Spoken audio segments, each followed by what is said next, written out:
Hello, this is international football commentator Derek Ray, and make no mistake, this is your source for all things black and gold. Football just wouldn't be football without Berwick Rangers. Stand by for this edition of the Let It BRFC Podcast.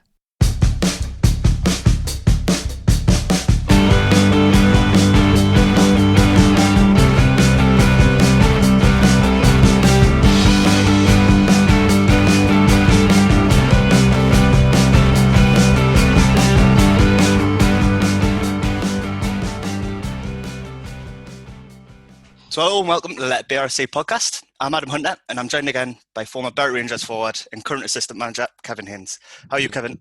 I'm going to have to watch how I answer this because Yano phoned me he was listening to the show last week and he says to me, stop the show, phone me, and he says, any chance you answering Adam better than just, I'm alright Adam, how are you? So I need to watch what I'm doing. He was having a moan at me.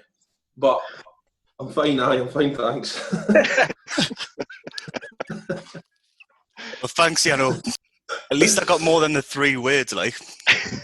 So that's what he was saying. So he just likes a moan. If he's no moaning at a player, he's moaning at me. So just got to take it. How's your week been? Same as last week and same as the 4 weeks prior to that. I'm getting bored now, Adam. Just getting bored. I just want to get back to normality. And if I can get back to work, that would be a start.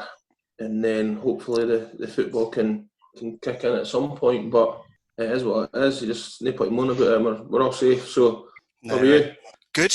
I've been working this week, so been busy with that. And I interviewed 6 of the players too, which is good. I listened to Kevin last night. He speaks well, really well.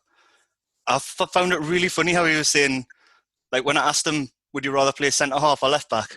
And he goes, neither. Sitting there like, shit. He's very sure of what he thinks and what he says. He's very confident. Mm-hmm. You know, what he thinks is right. So it's good. Yeah, and it was the free kicks as well. I was like, oh, you must practice them all the time, do you? He's like, nah, never. I'm going to say that he does. He's always there kicking free kicks, that isn't he? All the time. There's a group of them at the end of training trying to practice and that, like, yeah. The Frisbee club are trying to come on to training and they can't get on because Kev was taking free kicks.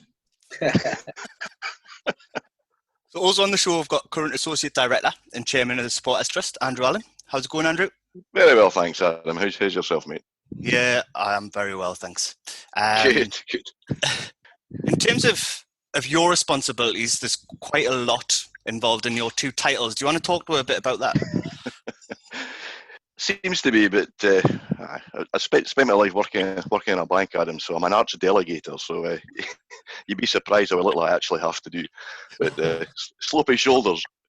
But no, it's really good to be involved in both ways. As you probably know, I started in the Supporters Trust, going to under-20s matches, watching the laddie playing, and got to meet Michael Smythe, who was his then chairman. So he got me involved in the trust. And then just being around the club, has to be involved on the board as well. So, yeah, it's really good wearing 2 hats because just having that ability to connect with fans and supporters and really some of that back is really good. And in fact, it's a space there's a lot of chat about, really positive conversation on the board about how we can do better in that space. You know, between ourselves and Brian's guys in the supporters club too. So. It's a good mix. I'm really enjoying it, Adam. It's fantastic. Really good. Yeah. Do the rest of the board members know that you wear t-shirts like that one? That's actually, I can exclusively reveal. You know our deal with border embroidery. That's a new director outfit, mate. You watch it. You watch for it. The tie will never Smart go casual. Absolutely. It's a beer glass. We're all teasing. We're a away kit announcement, so. Andrew Allan's sitting wearing it, eh? Don't want to give too much away, Adam, but joking apart, that's massively exciting. I can't wait for that launch. That's going to be absolutely awesome, mate. So you mentioned about your laddie before. Was that your introduction to the club? Was it? It was, yeah. I mean, Stuart was wee. Wanted to try and take him to the football. He was only 8 or 9 years old, so. Do we go to Hearts and Hibs or whatever? nah, we'll pop down to Berwick, and that's how it started. Season ticket holders. Quite bizarrely, it was a kind of social media thing that he got involved in, whereby they were looking for another keeper for the 20s, and Stuart was following him on Twitter, and Jono, the ex goalie coach, he got in touch and said, "Do you want to ask him to come along, see what he's like?" Because I knew he played locally at Dunbar, and that's how he started. And obviously, we went from season ticket holders to watching the 20s developing around the country. So it was great days, actually. I really enjoyed that. And that's when I kind of realised just what a great club Berwick Rangers are. They're so welcoming, Adam. Just terrific people.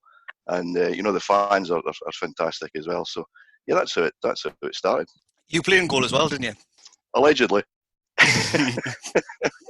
Yes, I had the honour of playing with Mr. Coughlin actually at Salvation Boys Club under 18s.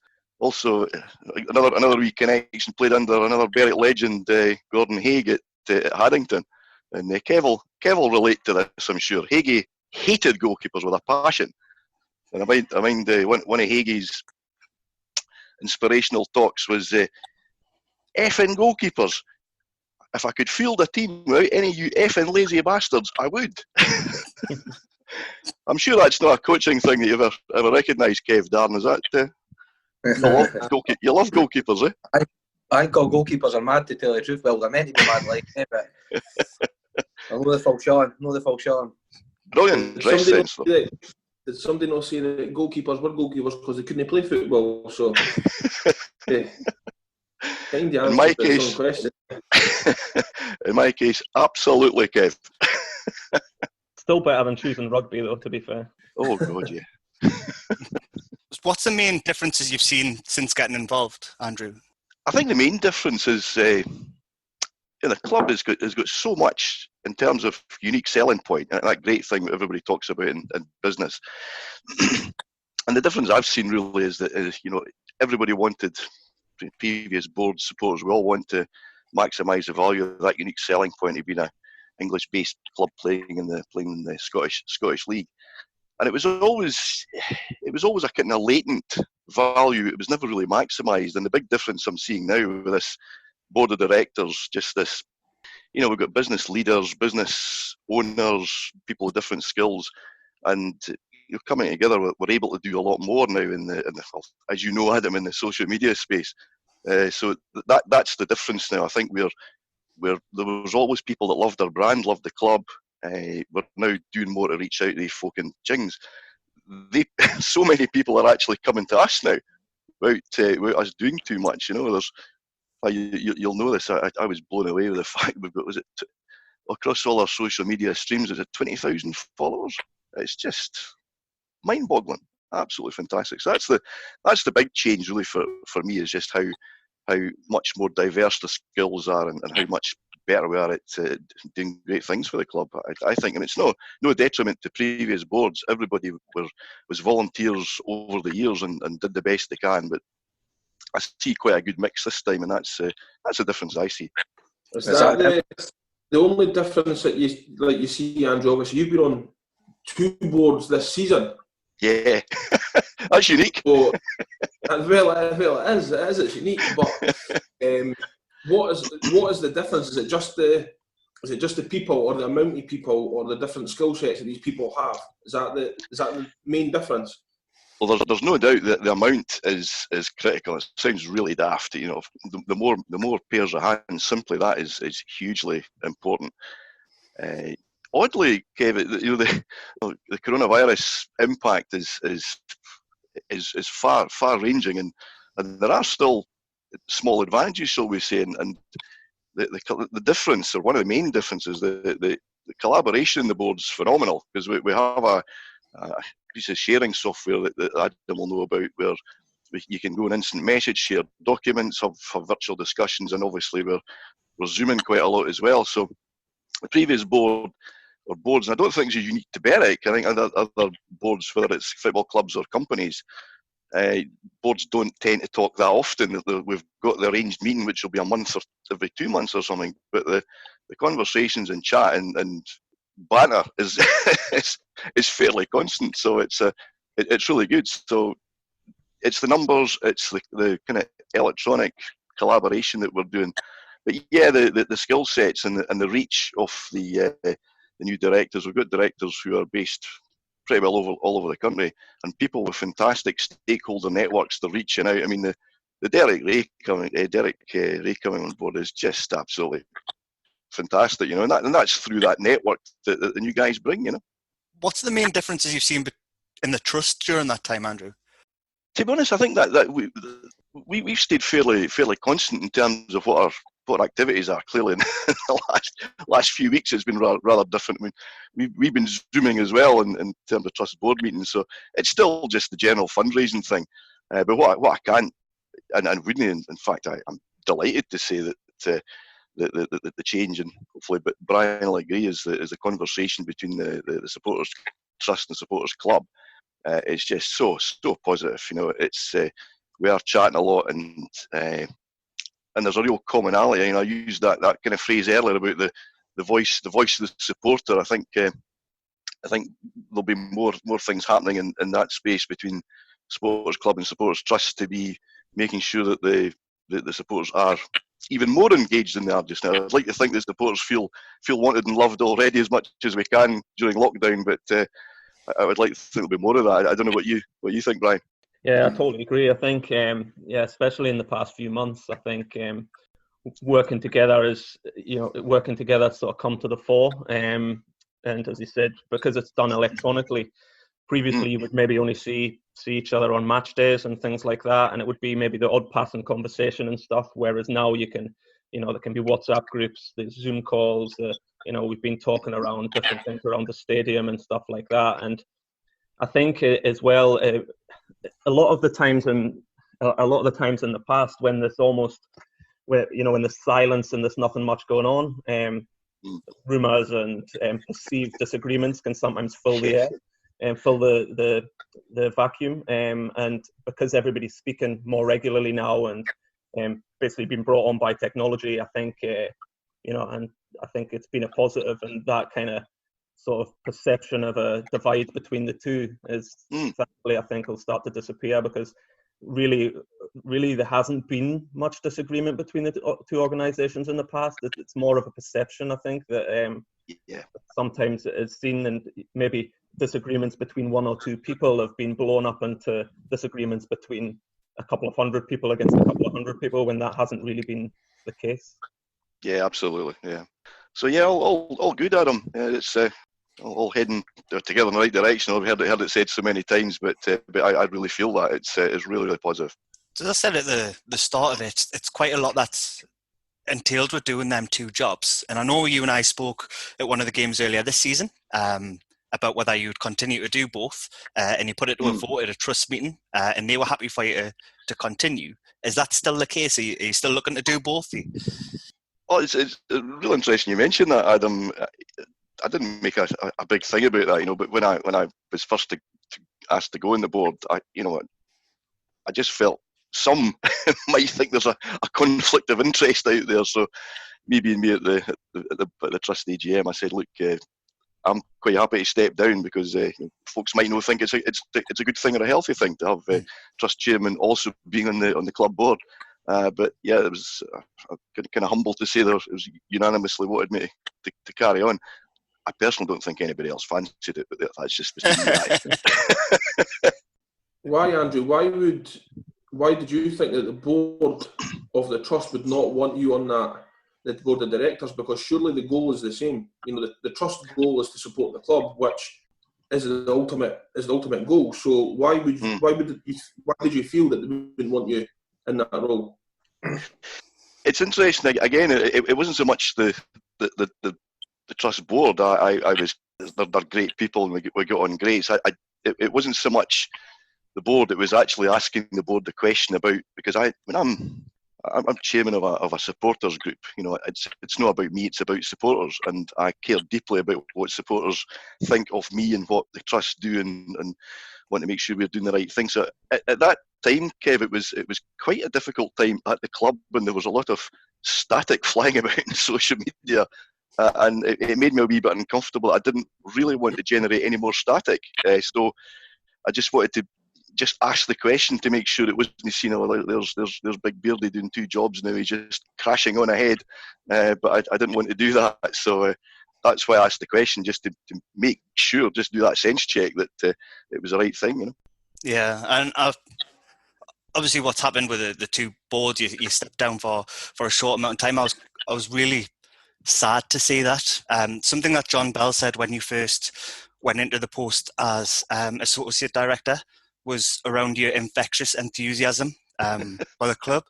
But it's true. There was 2 lads in the black and gold once when you were working on the door, and they were from Southampton. And I was outside talking to you, and I got talking to them inside. And I'd said, there's 2 lads that's from Southampton. They've come for the game because they're playing Newcastle tomorrow. And you're like, oh, bring them in. And you took them for a full tour around the ground. And that's little things that'll stay with them sort of forever. And it's something that you arrange sort of within a couple of minutes. Yeah, I think the club that does that, Adam. I mean, it's always been that kind of welcoming face, and I love doing that. I must admit, doing the doorman thing was great. Just meeting and chatting to people. But I just say, I think it's the club do that. It's not just me. I think we've got a very welcoming attitude, particularly to visitors. You know. I think that's the kind of thing that Berwick's always had over the years, from people like P, Robert Johnson, other people that have been involved in the club. You know, there's always been a welcoming attitude, and you know, despite sometimes the stadium can look dated and things like that, it's for people in the town, you know, it's the main sort of focus for football, and for kids to be going. I remember what it was like when I first went to Sheffield and things like that, for kids to see a football stadium for the first time. And I mean, we're quite far from other, you know, Premiership grounds and stuff like that, and just getting a tour around and seeing changing rooms and things like that, it can be quite good for kids and for people that are doing ground hopping and travelling around and stuff. Andrew mentioned before the club being sort of in a unique position, quite famous for, you know, being the only English club based in Scotland, and you get a lot of people coming up from London and some of the southern counties and things like that coming to Berwick, and they're always enthused to see the place. I've helped a little bit on the club shop and stuff recently, and it's amazing when you see all the orders coming in, and they're basically like probably 70%, 75% of the orders are from, you know, down south and from people that have visited Berwick in the past and live in America and stuff like that. Whereas you could imagine in a lot of the other clubs around Scotland and things, it would be more localised, the fan base. So I think Berwick Rangers sort of, you know, they leave that lasting impression on fans that visit. Yeah, I think an interest you mentioned Robert. Actually, I just think he's such a great guy. I don't know Robert that well. Obviously, met him a few times, but as an ambassador, a door ambassador, I just couldn't be anybody better. He's such a lovely, engaging guy. I mean, just a very quick aside. One of the folks that I met was a visiting fan from Leyton Orient, and he came up. He and his partner came up to visit Berwick specifically, obviously, because they were founded in the same year as Berwick, and it was just great chatting to him about, because Orient fell out the league and they recovered and came back in. It was just so nice that he said it was almost like an arm round the shoulder. Don't worry, you'll be back. You know, just great story. You know? Here's hoping anyway. Yeah? Absolutely. And the trust recently made a donation to the 1881 fund that I saw online. Yeah. Again, it was just it's a question of timing. You know, we're very careful with our members' money, and we want to make sure we're investing it in the right way. I mean, I think I maybe mentioned before, we've invested over $100,000 over this period of time from the brilliant people who have been in the trust, you know, long before me. I'm just a new temporary custodian. People doing amazing stuff. $100,000 is a huge amount of money, you know, from players rent to football boot insoles and floodlight bulbs. You know, that's the sort of thing we're into. So it was the right time. We talked about it, that we felt that we just wanted to do the best possible for the club, for our fans, to put what we could into Yano's playing budget. So we're just chuffed to do that to help in any sport. It was really, we felt good about that, Adam. Was there a donation to a local club as part of that too? Yeah, again, this is just, obviously we're Better Rangers Supporters Trust, but we're obviously interested in supporters for all clubs. And yeah, there was a donation to one of the Borders clubs who'd lost their pitch through flooding. So yeah, we made a wee donation down there as well. Is that Hoyk? It was, yeah, it was. The park was really bad, wasn't it? It was no under. Like we were in the park, was it no under 2 foot of water or something like that? Yeah. I think they were talking about starting a water polo team. I think at one point. Hoyk really struggle with things like vandalism and stuff like that. You see quite regularly them looking for like still shots of people that have broken into their clubhouse and things like that.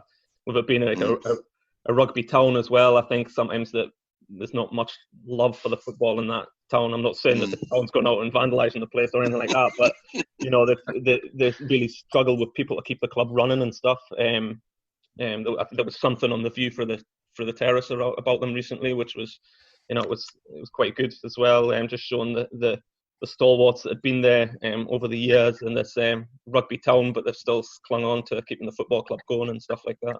It's an interesting dynamic too, because we did the Christmas market stall for the trust just last winter, and we're kind of chatting to people walking by, just asking if they're interested in the club, wanting to buy bits and bobs, and I reckon about 50% of the people we talked to were actually more rugby people than football, which absolutely staggered me. But again, that's the challenge that we still have, to win over more hearts and minds, that we offer a more interesting, varied and wider kind of fan experience perhaps. But that was something that surprised me a wee bit.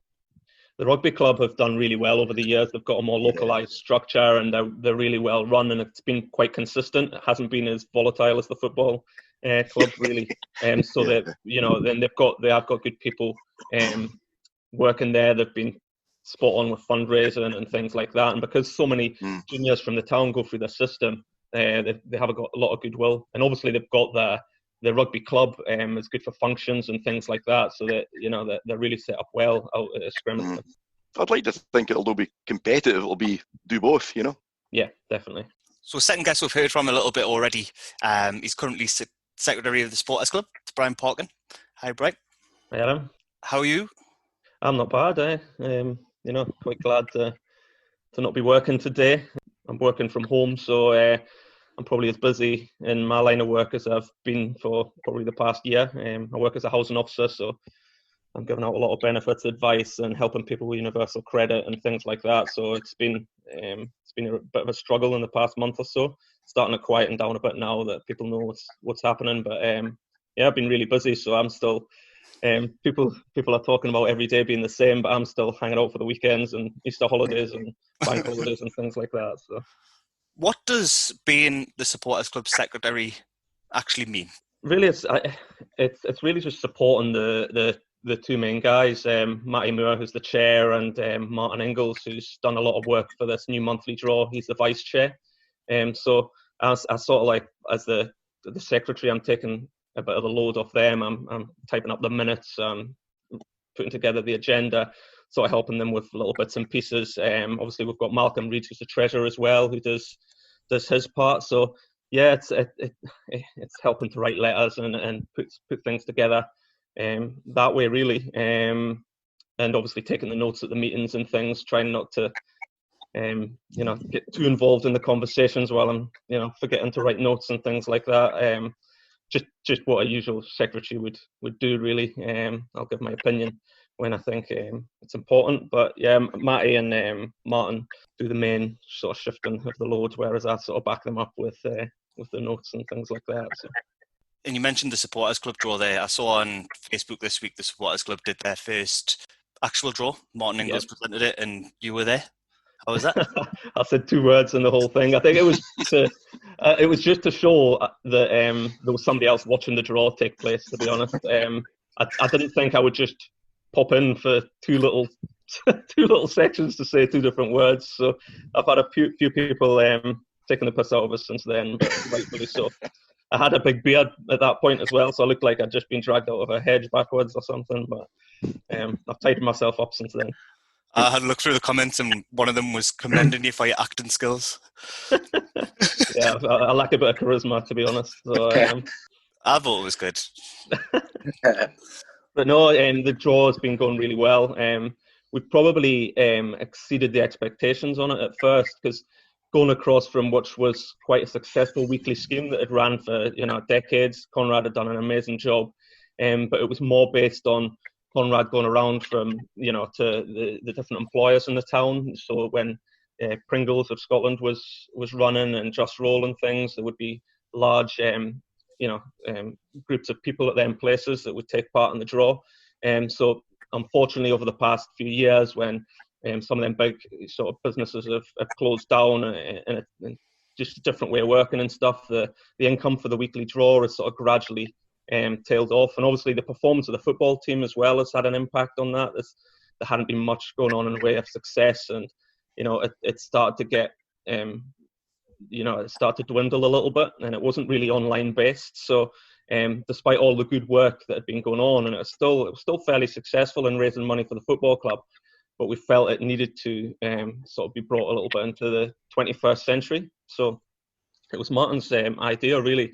So he's done a lot of the legwork on it, and we knew there would be sort of like a little dip in the donations with the changeover from the old weekly scheme to the new monthly draw. But to be honest, it's not been as bad as what we were expecting. We almost sort of thought at first it might make a little bit of a loss at first, and then when people started seeing that people were winning £1,000 and they were supporting the football club, and them kind of things were happening, that then we would start to build up more members. But to be hitting over 350 members already, sort of a month and a half since everything started, we've already got a monthly winner, and we've had a few people join since then as well, and that's been really positive. And I think it's only got potential to grow. It's the kind of draw that will bring people in from the town who maybe don't even have an interest in the football club, but they know they can win £1,000, and it all goes in to helping at the end of the day. And that's what we're for. We're about fundraising so that Kevin and Yano can go away and offer a better terms to players, and and the work around the club is we've got money to be able to go and do that. So yeah, many members you're looking to attract for the draw. Well, I think the overall target was like, if we could get to 500, that would be brilliant. But we didn't expect to be at 350 at this stage. So, we did think we would see a little bit of a boost as people started to see winners. We were hoping, without this coronavirus going on, we were hoping that we would be able to go and sort of publicise the winners a bit more, hand over a cheque, things like that.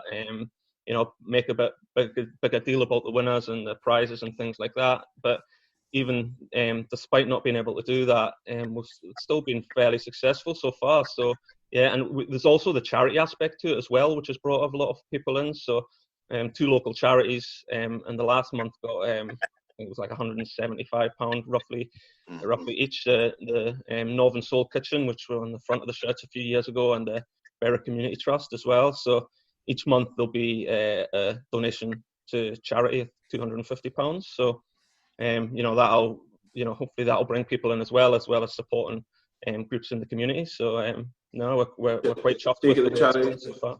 The charities will change every month, will they?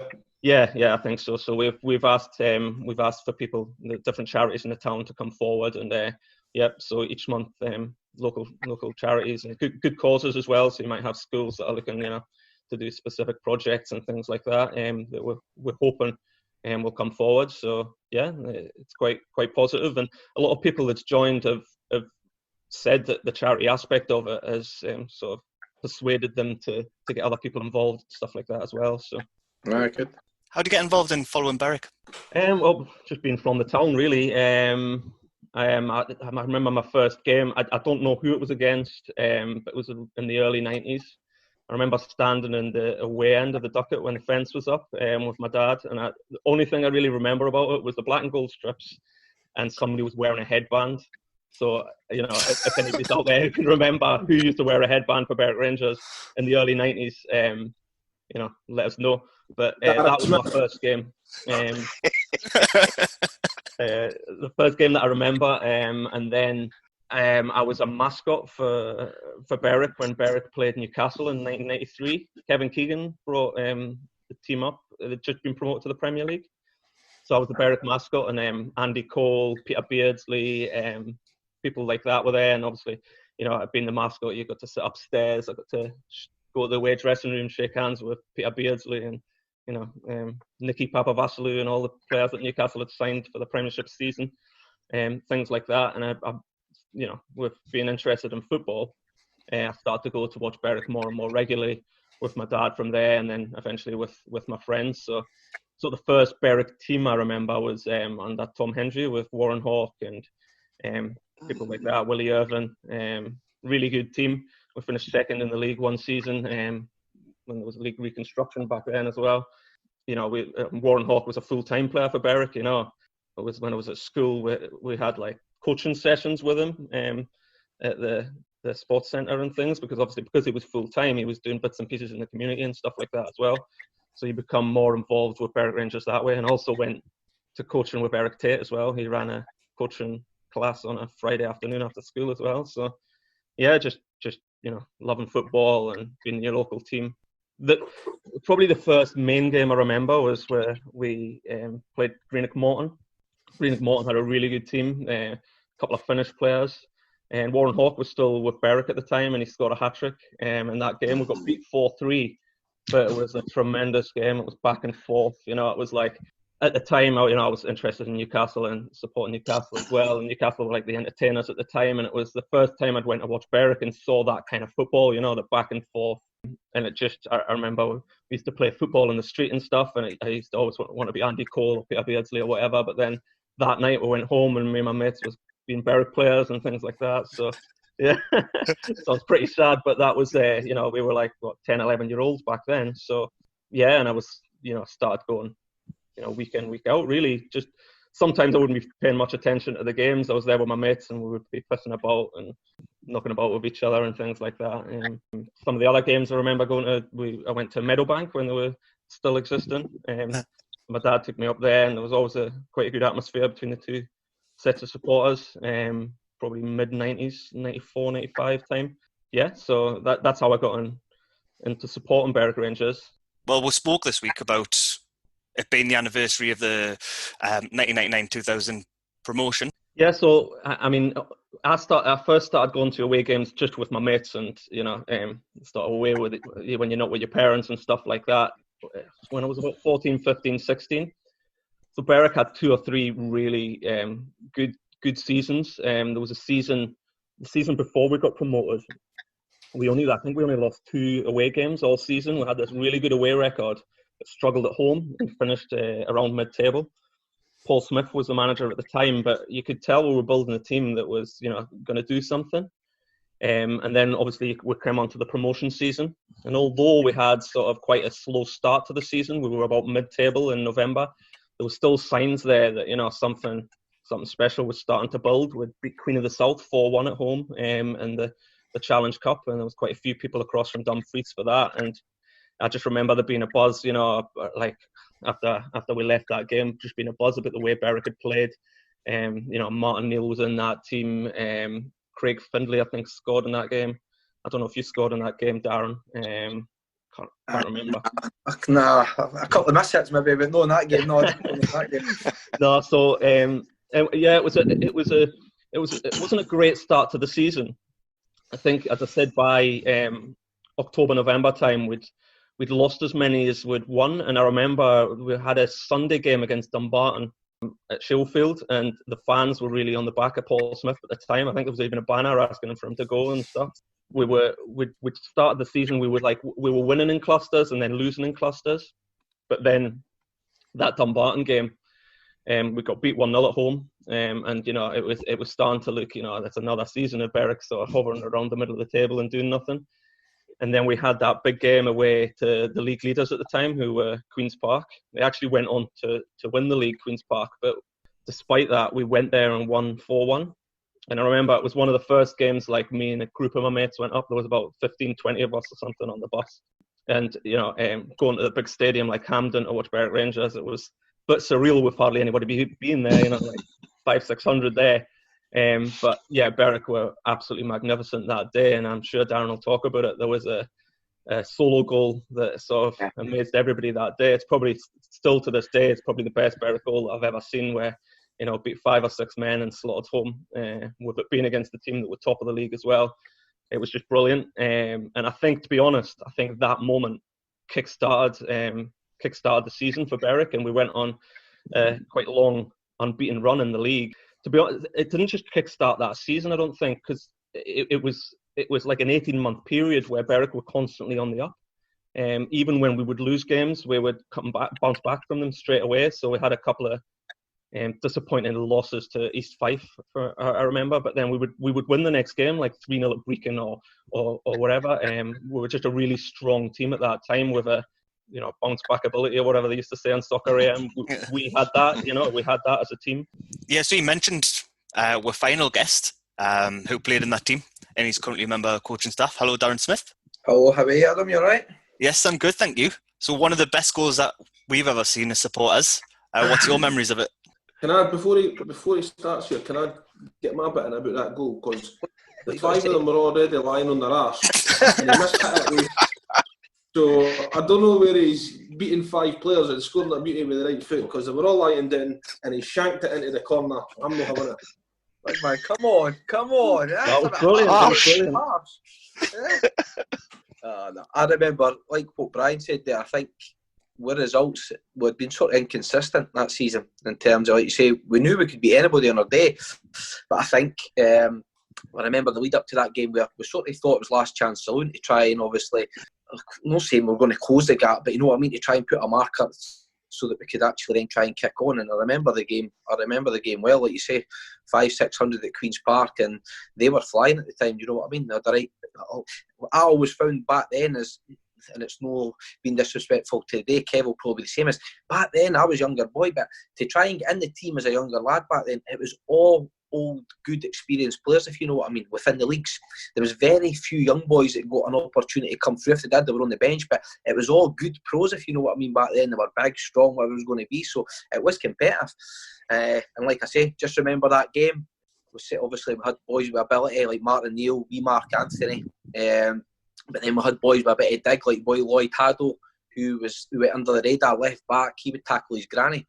He would all week in training, he'd be like, you think to yourself, is he really at it? But every single game on a Saturday was at it. Granty McNichol, obviously we had Dennis Ritchie, big Gaz and goals. So we had a right good group of boys, And like you say, after that game, winning, coming away, beating them 4-1, and we won comfortably that day. Do you know what I mean? It wasn't like, I think we just obviously kicked on that season. It was really strange because although Queen's Park, I think, they went on to win the league, but we beat them 3 times at Hampden as well, once in the Cup as well, and it was almost like we had the beating of Queen's Park in the games against them, but East Fife, who ended up finishing 4th, and we're like the dirty team and the bad guys, and that we couldn't seem to do anything about them, and they beat us every time, I was quite fortunate against Queen's Park, where I didn't care what it was, but I seemed to play well against Queen's Park all the time. Scored the goal at Hampden, I scored one at Mini Hampden, and I scored one at Berwick as well, against them as well. So I don't know what it was, but like you say, unfortunately, it was good to get promoted. Obviously, we lost we still went into the last game of the season, obviously needing to win, and obviously Queen's Park were going to Cowdenbeath, and I remember we scored against Montrose after 2 minutes.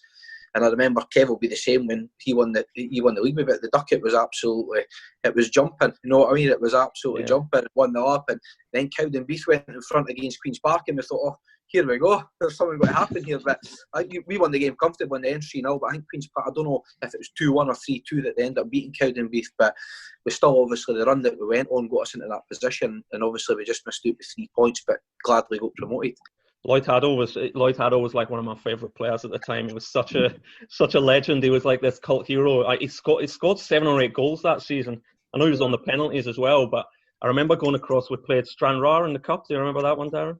Yeah, there was a lot over there. We'd filled the bus to go over, and it was almost like the Ducket, this little stand on the far side where it was just absolutely rammed full of Berwick fans. And I remember Lloyd Haddo scored first half, and came right up to where we were, and everybody was jumping about. It was like, it was like the old days of football, where there's limbs flying everywhere and stuff like that. It was just a great time to be supporting Berwick with the amount of people that went. There was an actual atmosphere, going around. Stranraer that day, they were the league above us, so it was a huge win in the cup, and we got Falkirk next. Away days were good, but Stranraer used to dread because there's always one that pushed it too far. Big Haynes came, Big Gary O'Connor. The manager used to say, right, you can have a couple of beers, bring a couple of beers. Obviously, we'll stop and get something. But Big Jaja used to go a bit far. And he used to go away to Thailand, and he used to bring back this whiskey that used to. So he used to bring this bottle of whiskey on the bus. I'm no joking. There was boys getting off at Fairmile Head having to get in the car. They were falling off the bus. It seemed to work because we won 12 away games that season. I mean, how many teams go and win 12 away games in a season? 12 of the 18 now, so. If I've ever been out with Big Gary, obviously he's close pals with the gaffer, and Big Kev kens him.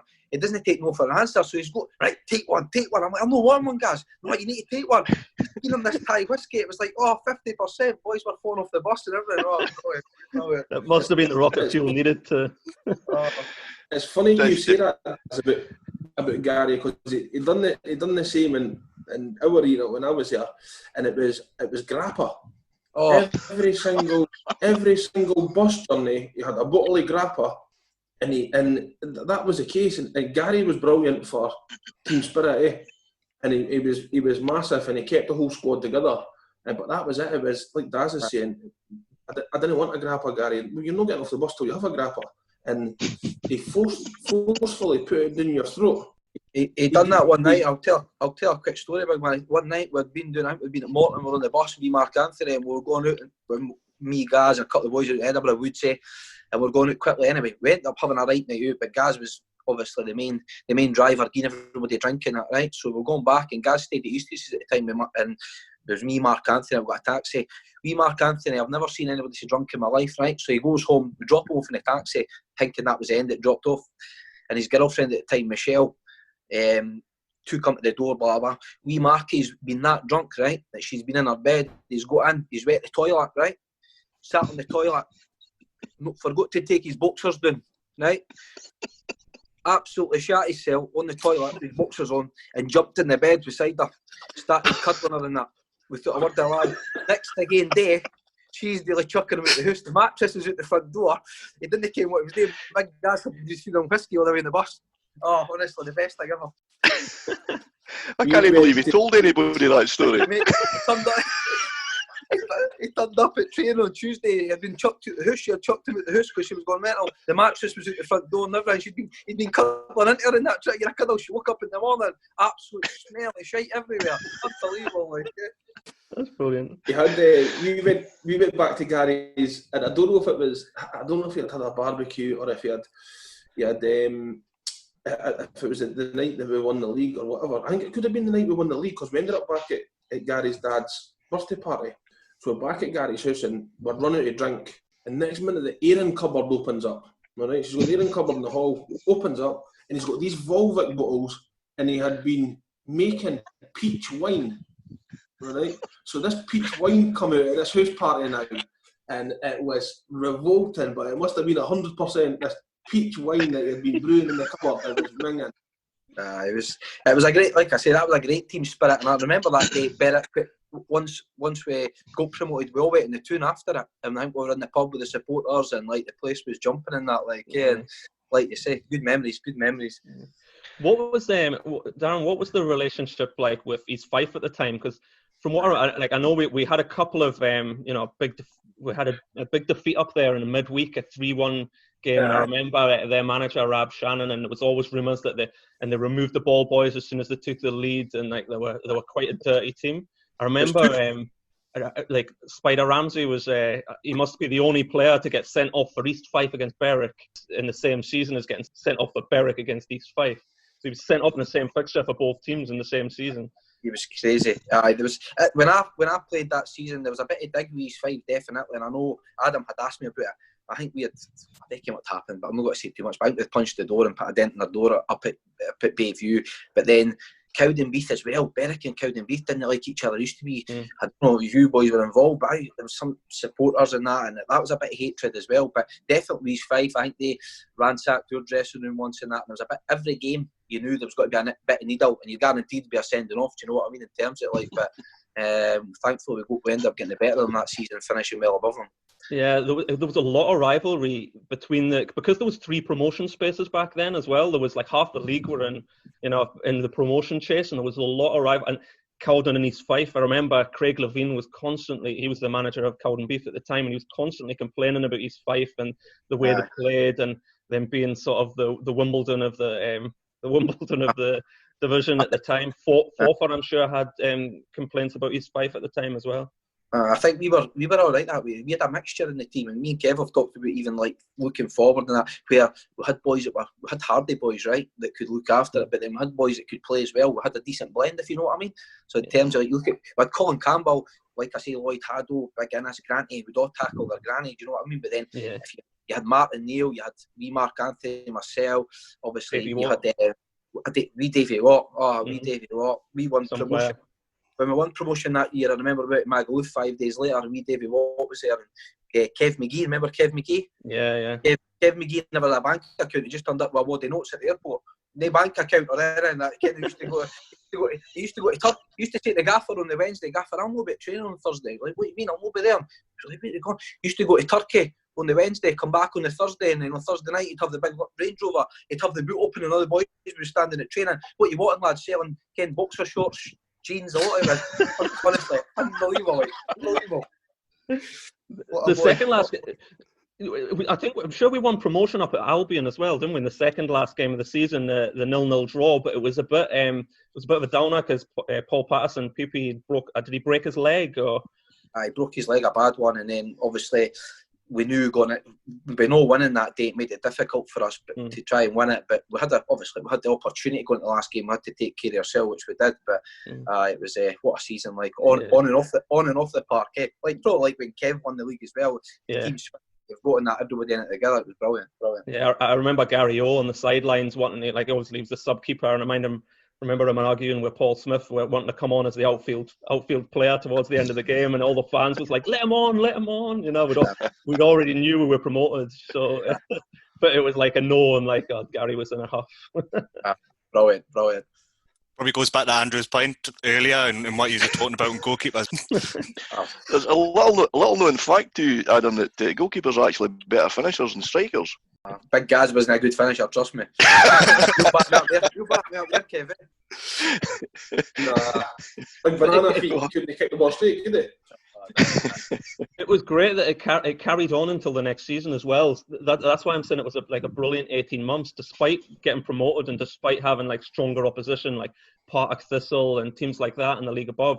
You know, it's almost like it just carried on. You know, that next season we drew at home with Hearts and we 1-0 up away. You know, in the Scottish Cup at half time.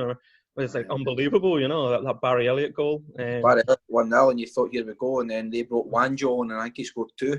We ended up getting beaten extra time, but it was like you say, I think the momentum took us into that, where we went in and weren't feared anybody. Do you know what I mean? We played Partick in the south, and it's like you say, if you've got a team spirit and you've got a bit of togetherness, it's crazy what it can do, like. Yeah, definitely. And Hearts had some really good players back then as well. I was looking at the team. Mickey Cameron played.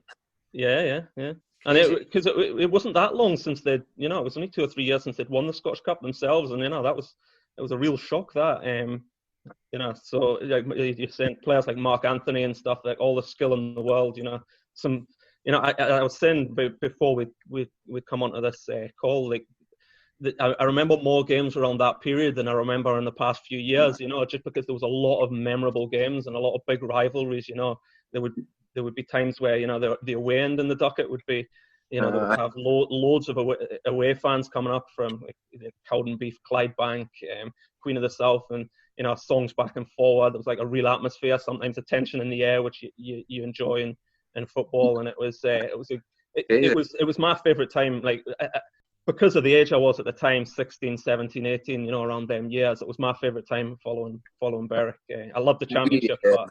Mark Anthony's probably one of the most gifted players I've played with in terms of ability, and he came for Celtic obviously, and if you've been in that background, he came in and I remember he came in and we were doing, me and him were sort of doing well at the time, and there was talk about getting a move. I know Queen of South put a bid in for me, never got accepted and stuff like that, and we ended up doing for a week's trial at Huddersfield because Steve Bruce was the manager. Yeah. I was nervous, totally nervous, because obviously he was totally like, I didn't bother him because he came for Celtic. I remember straight in, training with the first team and that, and had boys like Marcus Stewart and the boy Clive Wynyard, the boy Grant Johnson was at Dundee United was there, and they had a boy, the captain boy, a boy Kenny at the time. And I remember we were doing a Toro, first bit of training, Toro, straight in, boom, captain goes to get the ball, and it's a short pass, and we Mark Anthony makes him. We put a word of lie, makes him. And then for the rest of the thing, I was like, what are we doing here? Boys were doing this, the daggers, the lot, and it was just like, totally, I'm not bored, just give me the ball. And I was totally like, what are we doing here? The boys don't want to kill us. We've only been there 40 minutes. He's made the club captain, genuinely. They're playing the championship. I'm not making total brass, total didn't care or anything. Like, I'll take the ball and I'll make. I was like, oh no, we're going to get killed. We're going to get killed here. I'm telling you. But he wasn't the only one that's like Martin Neal as well was some player, like he was playing well below where he should have been playing, like just controlling midfields, and for years he was Berwick's the best midfielder in the division. Brilliant. Martin was brilliant. Martin was brilliant for me as well, because when I came in, obviously being younger than that, and he was just totally like, he was again, maybe it's not the best thing to say, Martin Neal putting your arm in you know what I mean, but it was brilliant with me, and he was like one there, keep me going, and he just give you the ball as well, do you know what I mean? But Martin could have played, obviously we all know Dundee United, but Martin could easily have played at a higher level, no problem at all. But you mentioned another good player as well, as Barry Elliott. Barry Elliott was good. Unbelievable as well. I don't know. Great finisher. But the goal he scored against Hearts, but he came into us as well, and it was every opportunity to go, big man, like you say, he would at least hit the target. Do you know what I mean? He was brilliant when he came. He was strong as well, and that's what I'm saying. We had right good players back then. Like I know that I talk about money and stuff like that as well. And my boys coming from Glasgow, I get all that, but at the same time, we had a right good experienced squad. Do you know what I mean? Barry had Champions League experience, didn't he? He got in the park for Celtic in the Champions League. Aye. Imagine getting that calibre of player nowadays. You know what I mean? With that experience, it's not easy. In the promotion season as well, like we signed Neil Oliver, obviously, like with 2 or 3 months of the season to go, and he was vastly experienced. He played in England, he's been in a Scottish Cup final and stuff like that. So when you're coming down the line, and it's there's a chance that you could get promotion. I think bringing in experience like that can only help, surely. Aye, I know, definitely. How did he celebrate that season, Darren? Like I said, 5 days later we're in Magaluf, and for some reason I don't know how, it was a player's trip to Magaluf, but somehow Jamie Currell, the chairman, and his wife ended up with us on the plane. He was that doesn't surprise me at all. Sitting there, we'd landed 5 hours, sitting in the pub, and we Davey Watt was diving through windies and everything, like, oh my God. I'm talking about, I thought, you get what it's like if you go away for the weekend now, big man, Kev, you maybe go for 2-3 days. We went for 7 days. 7 days to Magaluf. Kev McGee was in his bed for 3 days because Kev suffered from diabetes. He came to the pool. None of you had to check on me. I was like, that could have been dead. Honestly, it was good times, though. Right good times. But I don't know, like I say, Jamie managed to wangle his sail a trip as well. I remember Jamie. We towards the end of the season in what's now League One, we had Stirling Albion away, and we'd stopped at a pub. The bus had stopped at a pub on the way up to Stirling, and I think the directors must have been there as well. And I remember Jamie coming on the bus. I don't know if he had drink or wherever, and he was like, I'm going to be the first chairman to take Berwick up in 2 successive years. And it was like, come on, Jamie, wait. He was some character. Nah, good. It was good. Like I say, my goal for 7 days, and then I think it took me about 3 months to recover after that. For yourself, Darren, you're back at the club now. How has it been back involved? Obviously, I'd been away a while, and obviously played away, and then obviously my career started to come to an end senior wise, played junior, and then obviously when I got the opportunity to help the gaffer and Kev, obviously spoke to them, and for me it was a no-brainer getting the opportunity to come back. Do you know what I mean? It's a club where I started, and obviously I never thought I'd get the chance to, never mind come back, but obviously even get on the park again, put a Berwick strip on, so it was I was never going to turn it down. Do you know what I mean? And score another sclaffer, you're right. Well, to be fair, that goal against Gretna, I'll give it wasn't the best, but never mind the goal. The funniest reaction was when I scored it and I looked at the dugout and you and the gaffer were standing laughing. We couldn't quite believe what we had seen. I don't know. It must have been desperate having to put me on. I'll tell you. And I was like, did I not say something to you about I'll get a goal or something like that, big man? You said that you'll go and score. Aye. But it was just the reaction of Kevin that when I looked through, they were standing laughing like, yes, so that tells you everything. But it was like I say, brilliant to get back on the park, but to score a goal as well. It was. I never thought, like I think somebody had told me that it was so many years since my last goal for Berwick, so it was a good feeling. Like I think it was Andrew. I think Andrew had sort of said that it had been the longest break between one player scoring 2 Berwick goals. Aye, I think you were right, big man. Was it you, Andrew? No, it must have been somebody else. I'm not a statistician, I've got to say. It would have been somebody on the then board, I'm sure. It might have been Colin Pike or John, perhaps. It was definitely something for the board, I remember. Aye. Great day though. That'll be my last anyway. That'll be my last. I can't even score in training, so I've got no chance now, I'll tell you. Never say never, does. Are you continuing playing next year? That's a tough question. To be fair, I know big man's shaking his head right away. Look at him, that's terrible. Right?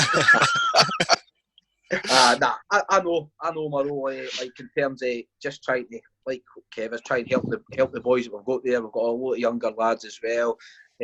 I'll register as a player, but my game time will be limited in terms of if needed, if we're low in numbers or whatever, I can go in for a bit and try and keep the ball hands up. But in terms of my actual role, my playing side's obviously well and truly coming to an end now. Do you know what I mean? So you just got to accept that and obviously look to try and help the players that we've got. Obviously between the 3 years training stuff like that as well.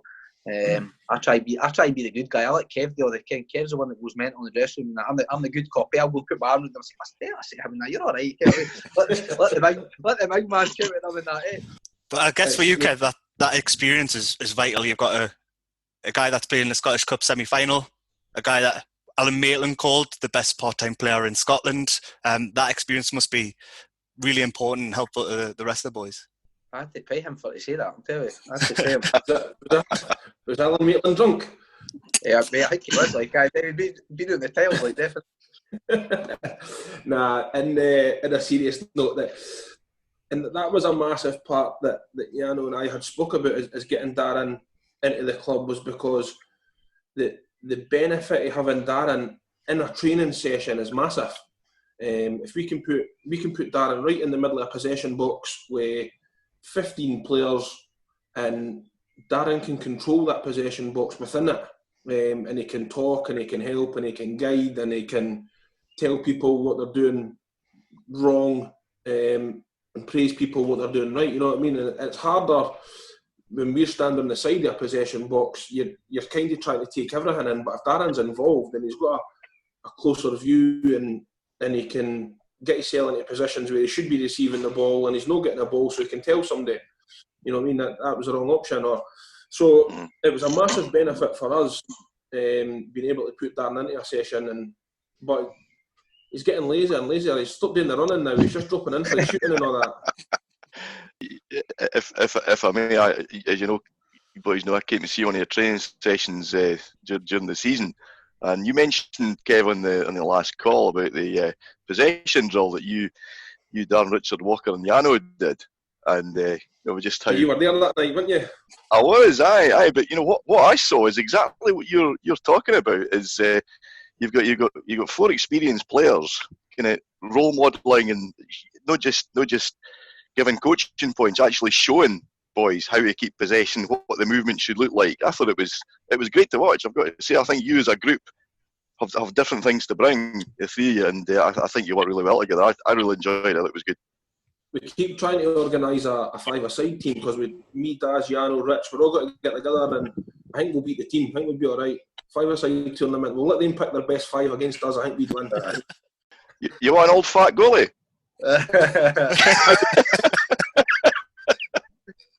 No. Nah, you're alright. We'll go without a goal. You're alright. Backhand. Right, we've got Bev. Bev can fill in. Absolutely. So touch on earlier, Derek Ray's announcement as an ambassador for the club. So Nathan Thompson, through knowing someone through Wick, he managed to get in touch with Derek Ray. So he did some voiceover work for the club. He's done the voiceover for this podcast as an example. Do you think it's important to have people like that involved, Andrew? Oh, hugely. Not just because he's a well-known face, what he brings is commercial football intelligence as well. So, behind actually doing voiceovers and stuff is, as I say, his network of stakeholders. He's reaching out, so people see Derry involved. All his connections on Twitter and Facebook see him, and suddenly the spread of what good things the club are doing just goes far and wide. So yeah, vitally important. And when I've not met Derek, I don't know him at all, but I'm sure everybody's seen the same thing. What a really nice guy he is, and he just seems so sincere. But it was funny that the night after it was announced, Stuart was playing FIFA, and of course, who does the voiceover in FIFA? It's tremendous. What's your thoughts on it, Brian? Yeah, I think it's really positive. I think to be honest, all the social media stuff has been really, really good since since the turn of the year. I think getting quite a few of the younger fans involved that have special expertise. They've done that kind of thing. Sometimes in the day job, sometimes when they've been at university to do it and things, and you can really see the difference. But you look at it's better than some Premier League clubs at the moment. We're getting more information out there. You look at Newcastle at the moment, and they've furloughed their staff that was streaming the matches on the Saturday afternoon and things like that. And there's nothing coming out on Newcastle United at the minute. They're a Premier League club 60 miles down the road. And you look at what we're doing and what people like Dale Jones and Nathan and Martin Ingalls and people like that are able to do. That you don't see it a lot of clubs. It's very professional, and there's a lot of you see, like a lot of people are a little bit more old school, and sometimes they don't really see the benefit of that kind of thing. But really, in this day and age, that kind of thing that can bring sponsors in and can grow an interest, get more people looking at the club shop, just growing the club overall. It's really important, and I'd like to think players see that kind of thing as well, and like they might, as well as the money that they'll get for playing football, they say, well, that's a really good club to play for. They've got a good reputation, they've got a good outward-looking image, and surely it can only help. But no, I think it's been really impressive, and credit to the people, that are able to put that kind of stuff together. I couldn't do that myself, but the good thing about what's happening, I think, people are letting the people that have that expertise do what they're good at, which I think is very important. That it's not some kind of central control where it's like well you only do this way. It's like what do you think's good, and then they'll come and produce the content and stuff like that. So no, I'm really impressed. And to follow on from what you're saying in terms of sponsorship, Dale's been working on the commercial brochure that came out this week too. So I don't know if you had a chance to read through that, Andrew, I'd imagine, yeah? Yeah. It's just incredibly professional. It really is. I mean, interesting what you were saying earlier, Brian, about the increased reach that the supporters club has because you've effectively gone digital. And that's a bit that really excites me, I have to say, is the potential that we've got, because we're growing our reach so much as potential for digital streaming. Supporters, as we all know, are not just people in Berwick. I mean, Brian, you'll have members all over the world who want to engage, want to see Berwick play. So there's a potential for digital streaming of. Obviously, we can't stream live matches during between kind of 3 o'clock and 5 o'clock at the moment, but who knows, with lockdown that might change, and there's a bit of work going on there, and I think we're very, very well placed to be sharing more of what we do, and pre-match, match, post-match stuff with our virtual fans. It's just massively exciting. I totally agree. I think although this coronavirus is a terrible thing, as you mentioned before, sort of one sort of positive that has come out of it, it's sort of forced people into the future, if you know what I mean. And people use technology in different ways that was always there for the past year or two, but maybe hasn't been utilised as much as what it could have been, which this coronavirus has sort of led people, it's sort of forced people into a different way of working. And that's, as you were mentioning before, with your conversations with directors and stuff, rather than waiting for the next match or the next board meeting or something like that, you're able to exchange ideas every day, I can imagine Dave will be on sometimes 2 o'clock in the morning sending you stuff. I can just imagine. But yes, there's a few emails. Yeah.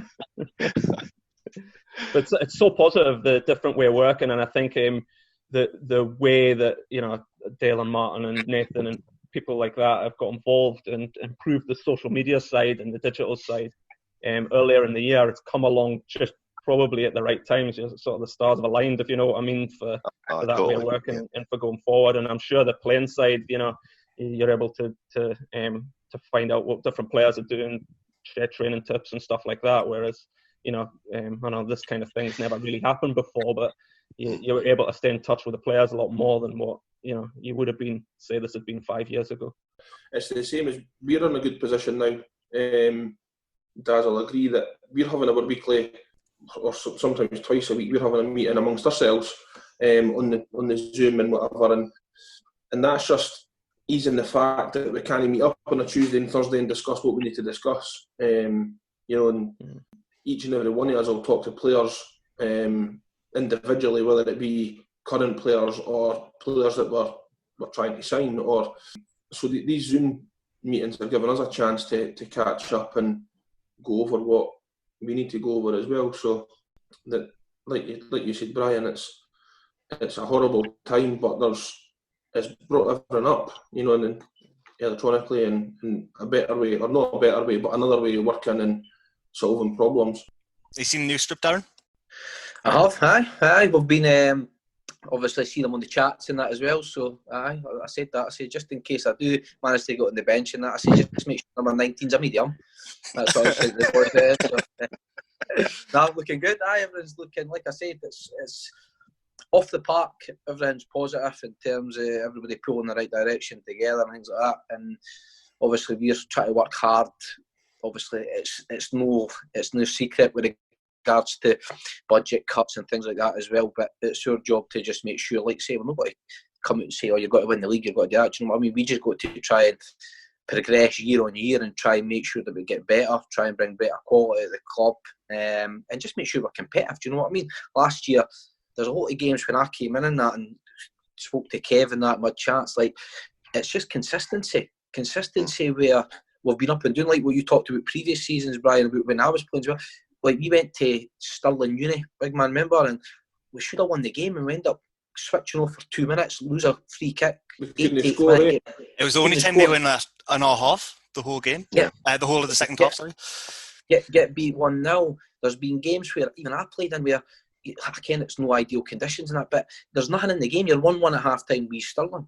And I know that individual mistakes, you end up getting pumped 5-1. But it's no the fact that, don't get me wrong, they've got experience, we get that. But how can you go 1-1 and compete and then 5-1? There's just we've got to make sure that we can get levels of consistency through the team up to, because with young boys, it always happens where 1 week there'll be an 8, 9, 10, next week there'll be a 2. Do you know what I'm trying to say? But we need to try and get the team to get to a level of consistency. And we've got no doubt we'll compete. We'll totally compete. Will we lose games? Of course we will. But we've just got to make sure that we do compete. We're realistic to what we want to do. We're not going to come out and say, we're going to win the league. And then if we can progress year on year and get better and get better, you never know what's going to happen. But you've got to be realistic with teams like Glasgow, BC, Bonnyrigg. Me and Kevin like Daft, we've seen these teams. They've been together for years. Do you know what I mean? They've developed a team together for years.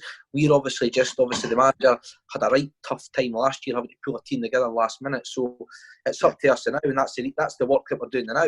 We might not have as much money, but we're trying to get people to come to Berwick for the right reasons, because it is still a big club. Things are going in the right direction, and if people can see the positivity out with the playing side and what the club's doing, it's only going to benefit me and Kev and Yano having the conversations, trying to get people to come. You know what I mean? So it's just about being realistic, but like you say, as long as we're competitive and we can try and be a bit more consistent, we will compete. There's no doubt about it. But hopefully we can get the right sort of player in, and obviously build on the boys that we've already kept, and like I say, have a competitive season, definitely. How's recruitment going, Kevin? We're not any further forward regarding players that were at the club. We're still waiting on a couple of answers. Jan will be dealing with that today. I think he's got a couple of phone calls to make today.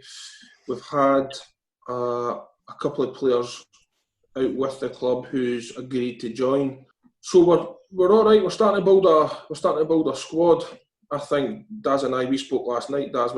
I reckon if we get the ones that we've offered contracts to, then we're probably still only 3 players away. If we fill in a squad. 3 players, like, and everybody knows it's no secret with the budget we've got. You've got to weigh up, because you could say, for instance, you could go and fill your squad with 30 players and give them less money. This is the reality, right? And you might not have the quality, or you can try and carry a tighter knit squad and mix it so you've got, obviously, add a bit of quality, which you've already kept. If you've kept Kevin Waugh and boys like that, which are good. And I think that the good thing for your point of view is, Kev said, at least this year we've got a core. We've got a core of boys that we've got there, and we just need to try and build around it. Do you know what I mean? In terms of that. We've put, like I say, we've put some offers out there.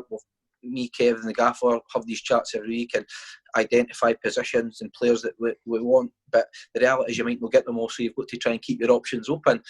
And I think the big thing that we're finding as well is a lot of senior clubs now haven't even spoke to their players in terms of what they're doing for next year. So you don't know who's going to come available as well. Do you know what I mean? I'm not saying that we're going to be, but you don't know who's going to come available, what the situation is. So it's we've got a core and we're working on it, and we've just got to continue to make sure we try and get a better quality player in, so that we can, like I say, push on.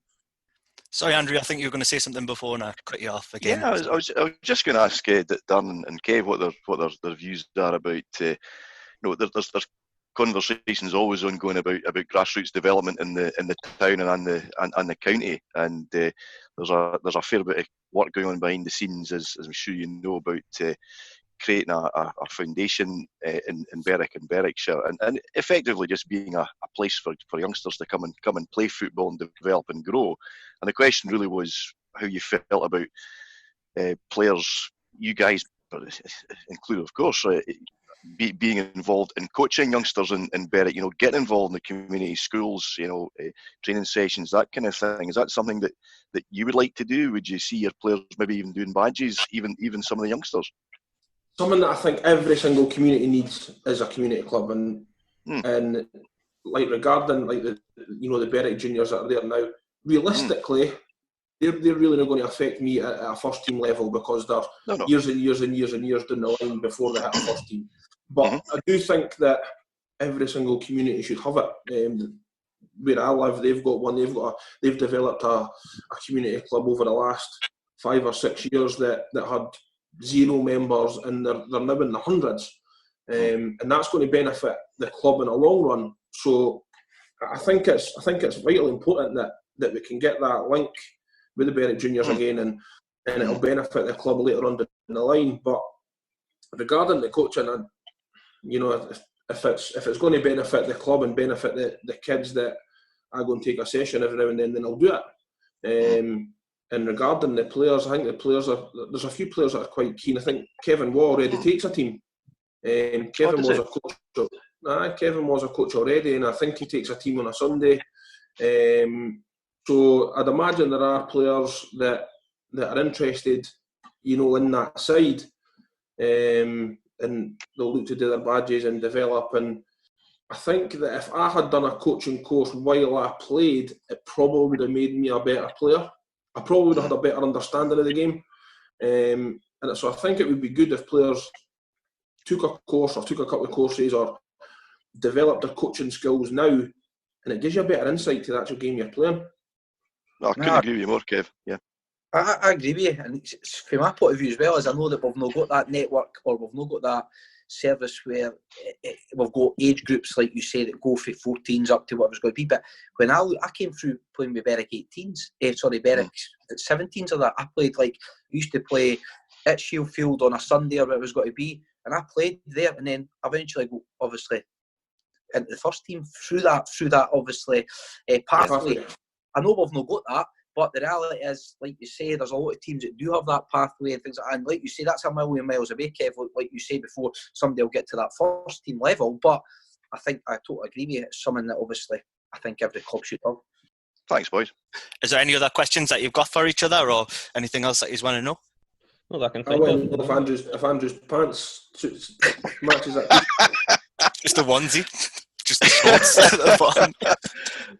There was a strong suggestion, Kev. I think it was Adam mentioned that you, myself, Cough, and Ricky Miller all go to the same outfitters. It's something that's Slim Fit Tailors, is it? I think that wasn't me. That's the one. Sponsored by Giacomo. Yeah. You're a bad man. I missed that. Lucky I missed that. Nah, big man. I wouldn't say that bad about you, big man. You can that. Yeah? Nah, I can't. I'm just hoping that I'm not that daft. You can that. I'm hoping Kappa didn't make tents this year, so I can get a coat on. Kev ever tell you, Adam, when we played, Kev was assistant manager at Trinette, right? And I was at Dalkeith, and we were playing up at Dalkeith, and there was a scuffle in the park, right? Between a Dalkeith player and a Trinette player. And I've, for some reason, I don't know why, but I went on the park to try and separate. I've looked round. Who's coming towards me? The big man's coming towards me. He's in the opposite dugout. I'm telling you, I was out of there like, I was the hell he's going to say to me, I'm telling you. What is it, Kevin? You just misunderstood, aren't you? Very misunderstood, yeah. People just see the biggest guy and think he's an aggressor, and it's not always the case. No, it isn't, big man. No, but when you lose it, let's be honest. I need to change my tactic a wee bit, I think. Nah, I didn't think you need. The thing is though, whatever, it's something it does. No matter what level, I maybe know with kids, but that's what. Well, when we were growing up, Kev, that's what you were used to. I seen Big John Clark have Grant McNichol up with their throat against doing it Dumbarton once. Grant, his feet weren't even touching the ground. Big Clarky had him right up pinned against the wall and that, and because boys were like, oh, but that's what. Like I say, I'm not saying that, but I think you still need. If you can't take criticism from supporters, management or whatever, you're in the wrong game, because that's what football's all about. Do you know what I mean? I remember tough times doing at Berwick where if you weren't having a good game and the ducket were on your back and that, and you're doing that left hand side on your own, it's not the best. Do you know what I mean? But you've got to have thick skin and you've got to get on with it, and that's what it's all about. People pay their money, people are entitled to their opinion, so you've got to be thick skinned, eh? Can you remember any of that, like any abuse that might have been thrown at you from the dugout? Obviously, of course. Even I thought I'd done well for Berwick. There was still good times where if you weren't having a good game, and it sort of makes you. I'm not saying there was thousands of fans there. Do you know what I mean? But the reality is, if you're not doing well, I think that any club or any level, as long as you're showing a bit of commitment, put 100% in, you're going to make mistakes. Do you know? And the level we get, you will get that. But a couple of times I remember I was thinking, oh my God, they're on my back here. Like, hey, what am I going to do? That's the worst bit, Daz, eh? When you're in a ground and there's only a couple of hundred folk and you hear the individual shouts, then you hear it, eh? So get Smith, get Smith off, he's murder. I'm like, oh, here we go. Champion. Well, thank you very much, everyone. Thanks, Adam. Great stuff. Thanks, Thanks Adam. for joining, really appreciate it, guys. Really enjoyed that, guys. Thank you. Take care. Cheers. And thanks to everyone for listening. We'll be back next week with an episode looking at the Player of the Year awards for last season. If you've enjoyed the episode today, please share it with your friends, family and followers. But in the meantime, stay safe. We'll see you next week.